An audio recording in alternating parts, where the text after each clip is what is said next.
Hi everyone and welcome to MicroMoment Monday, and I am sitting here with every one of my sisters. Is this just fabulous? And I want to introduce them to you. This is Camille, and this is Melissa. Hi. And this is Cindy, and you've met Cindy and other. Same old Cindy. Not same old Cindy. New and improved. Thank you. We have gathered at my sister Cindy's house. Many of you have been with us in this house before in previous videos, but we have a project going. It is going to be called the Patchwork Sisters. What is it? What are we calling it? The Patchwork Sisters book. Okay, because our maiden name is Patch.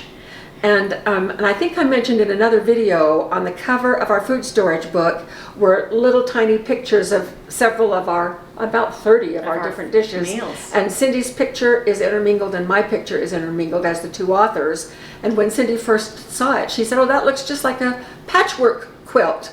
Cindy does puns like nobody else in the family does. I keep people in stitches. Really? Can you cut that out? Yes. And so this is a Patchwork Sisters project that we're working on, this book. And it is because of your request that we are doing it. We are doing this book on recipes from all four of us that use food storage ingredients. But we have four different perspectives on food storage, and that's what we're going to chat about a little bit. We've come together for this weekend to kind of talk about and organize our book ideas, but I wanted you to hear from my sisters on what their perspective is on food storage. We all grew up in the same home with parents with the same ideas about food storage, and we've talked about it in several other videos, but our food storage was pretty stagnant. It was wheat, sugar, powdered milk, and then in the summer we canned fruit. And we did like 300 jars of fruit. And 2-quart jars in those days. Which is not USDA approved today. No, you can only do apple juice and grape juice in 2-quart jars. I didn't know that. So in any case, we all came from that environment, and as we married and moved away and started our own families, we developed our own ideas about food storage. So we're going to talk about where we're coming from so that you can get an idea of the flavor that you're going to be seeing in the book from these recipes. So, and I'll just start. I adhered to our family plan for years afterward. My garage was stacked with the same stuff that Dad always had. And that was like, I started on food storage like 50 years ago on my own. Yes. And so it wasn't until about probably 25 years ago that I started branching out and doing other things. So what about the rest of you? Did you follow in that mold? What did you do? So as the youngest sister, the last of these four to marry and begin my own family. And she was lucky to marry because, you know, she's so homely. I'm going to cut that out.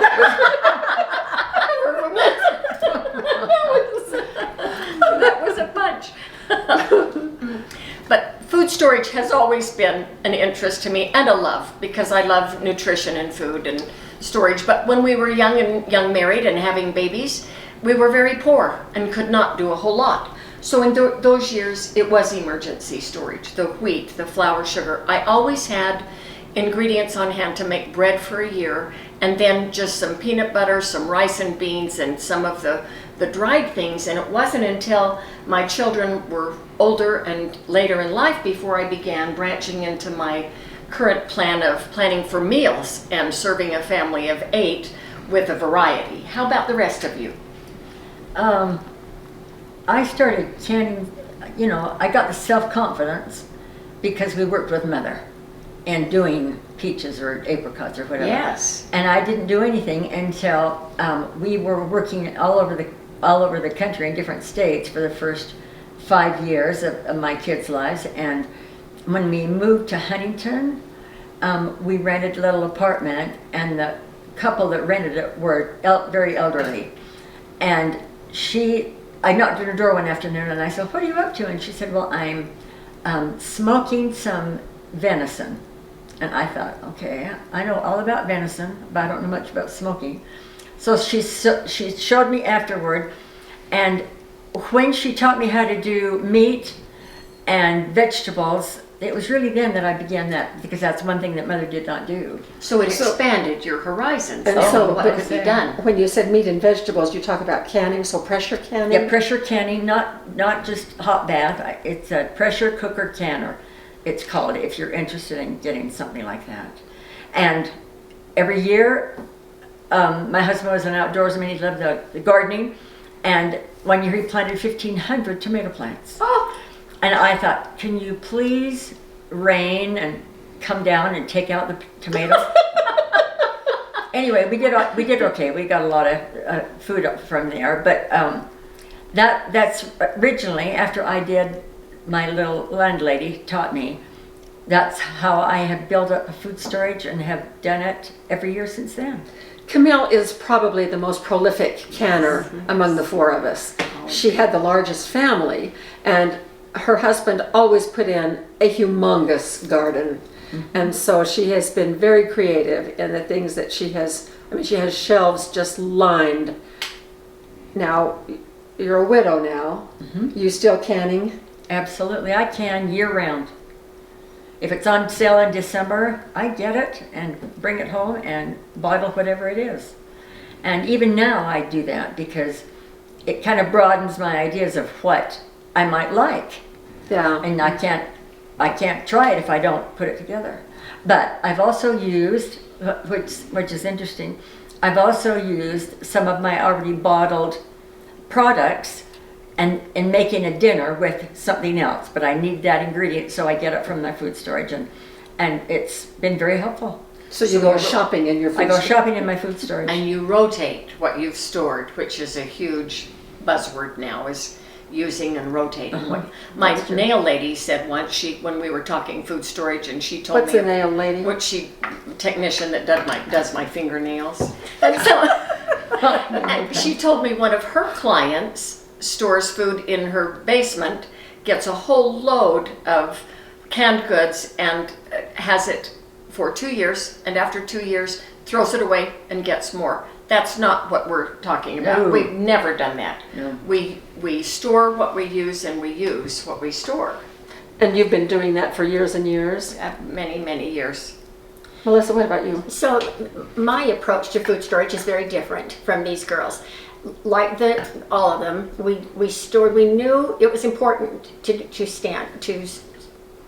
have storage in our home. So I had, even as a young married in an apartment, we had the basics. Flour, not in big quantities, but we had all the basics. As my family Like grew, basics, what do you mean? like wheat, beans, powdered milk, powdered eggs. You had powdered eggs? I then? did. Well, I did. they were so nasty back then. Aren't they still? No. And then I started canning. I mean, that's what the Patch Sisters did. That's what we did. We bottled a lot of fruit. I have never gone to I've never learned how to do meat and vegetables. But I also found out that I don't enjoy canning. That's not my thing. That's not who I am. I can't. What? Why did we invite her on you? I am a consumer. I shop at the grocery store. Do you guys know what the grocery stores are? I think I saw one of those. But my storage, I have a fabulous back storage. So I plan my meals. I watch sales. So when these girls go into their food storage and do their home produced, I go to my food storage or my cold storage and use the cans that I bought at the grocery store. That's what works for me. And that's fine. It is It is perfect. fine. It is fine. And I do a hybrid of that. I can what I can, and then we augment with what we can get at the grocery store, or get our sister to freeze dry for us, and get help and learn as we go. And as Camille said, with Pam's videos, I have learned so many new things and branched into a much bigger variety of what I can serve from my food storage pantry. Well, and we are lucky that, we are lucky that we live in an area where we have access to a big cannery. And I could go to this cannery and I can, as my family grew, the kids got bigger, I could can, those number 10s. Yeah, Yes, the great big number fat 10s. ones, those are number 10s. And I had enough of those in my storage to feed an army. I stored a lot of that, and and even fun things like apple slices. And you freeze dry everything. Do you can apples and Just like applesauce sauce? or What apples did you for do? pies, yeah. Well, the best applesauce was made when we lived in southern Indiana and got a combination of 3 varieties of apples I hadn't heard of. When you said we lived in different parts of the country, you use what's there and you learn Yeah. That's right. what's That's available. right. And another story, when we lived in southern Indiana and I got a call that the Green Giant green bean fields were being plowed under because they picked all they needed and we could go get whatever we wanted, loaded up my station wagon and kids and laundry baskets and went up to the knobs and harvested green beans till dark, and I pulled an all-nighter, 70 quarts of green beans. Oh my goodness. Saved us through the winter. That's fabulous. That's opportunistic. Yeah. That's what we need to employ today. So in thinking about our book with this background, what types of recipes do you think you're going to be contributing here? I mean, I know that you pull a lot of food from your freezer. My freezer is that's my food storage. Is your freezer. Is my freezer. I keep all kinds of things in my freezer. I get teased in my family that I freeze so much, but it's so convenient. I keep cooked chicken. I keep leftovers. Rice. All kinds of things. So I pull from my freezer a lot. So some of your recipes are going to include foods that you've pulled from your freezer. They are. They are. So what are you thinking? What else are you thinking? Well, it's interesting, and watching you have your home, Rose Red Homestead, we each have our unique way of choosing what we want to bottle and to bottle it. But the end result is something that's safe Yes. and something that's been properly cared for, washed and cared for. And we build our food storage according to not what you do or what you do, but what I want in my That's right. food storage. And what our families like to eat. And what they Yeah. will eat. Yeah. And that includes children. You can't just expect them to have whole wheat for breakfast. It won't work. They won't eat it. I was raised on whole wheat. We weren't. Cracked wheat cereal Yes. every day of our lives. Yeah. And we have to have banana squash once in a while. We had a whole garage of banana squash one winter, and that's what we lived did. on. So, Yeah. all right, so our book then is going to contain safe recipes, USDA approved approaches, but not Absolutely. all from the same source. Right, Right. exactly. 'Cause all of my things will come from the grocery store. It's canned. I mean, is that a good way to say it? They might go to their cupboards or their cold storage and get bottled produce. I go to my cupboard and get the cans that I purchased on sale. And that's fine. So, To each of us, Yeah. the definition of a food storage meal is different. It is. And it depends on the day of the week at my house. Sometimes I'll use some of my frozen beans, sometimes some of my canned beans. Sometimes we'll have a bottled meat that I've made. Sometimes I open a can of tuna. And sometimes you go to the store and buy a steak. And sometimes you go out to dinner. But we rotate through what we have. And I feel so good to walk down to my food storage and be able to pull things off the shelf and feed whoever it is I need to when it's a last minute. It's just so satisfying to be prepared.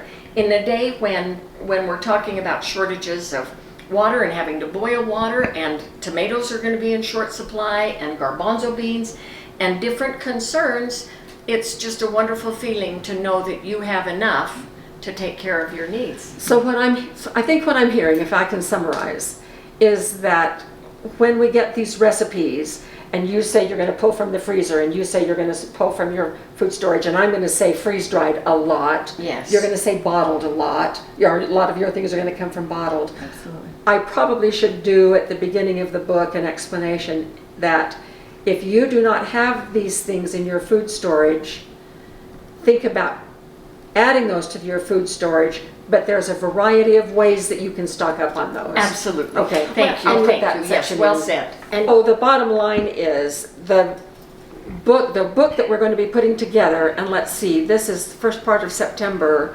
Our publication date is going to be around Halloween. Excellent. So that'll give us almost 2 months to get everything all taken care of. I'm in. I mean, Well, and it's going to be amazing. These women are incredible in what they know how to do, and I'm so are excited. you. I'm excited to see some of your recipes. Well, and we're glad to have you because you do such things with flair. Flair. yeah, that's right. All the showboat recipes will be Melissa's. Well, I don't care. None of my recipes include canning. That's all right. And isn't it People will wonderful? need to know that. We celebrate our differences. Yes. You know. So we'll be watching for that book, and we'll do another video on the day that we release the book so that you will know for sure that it's up there. So thanks for being with us on this Micro Moment Monday, and we'll see you next week for another Micro Moment.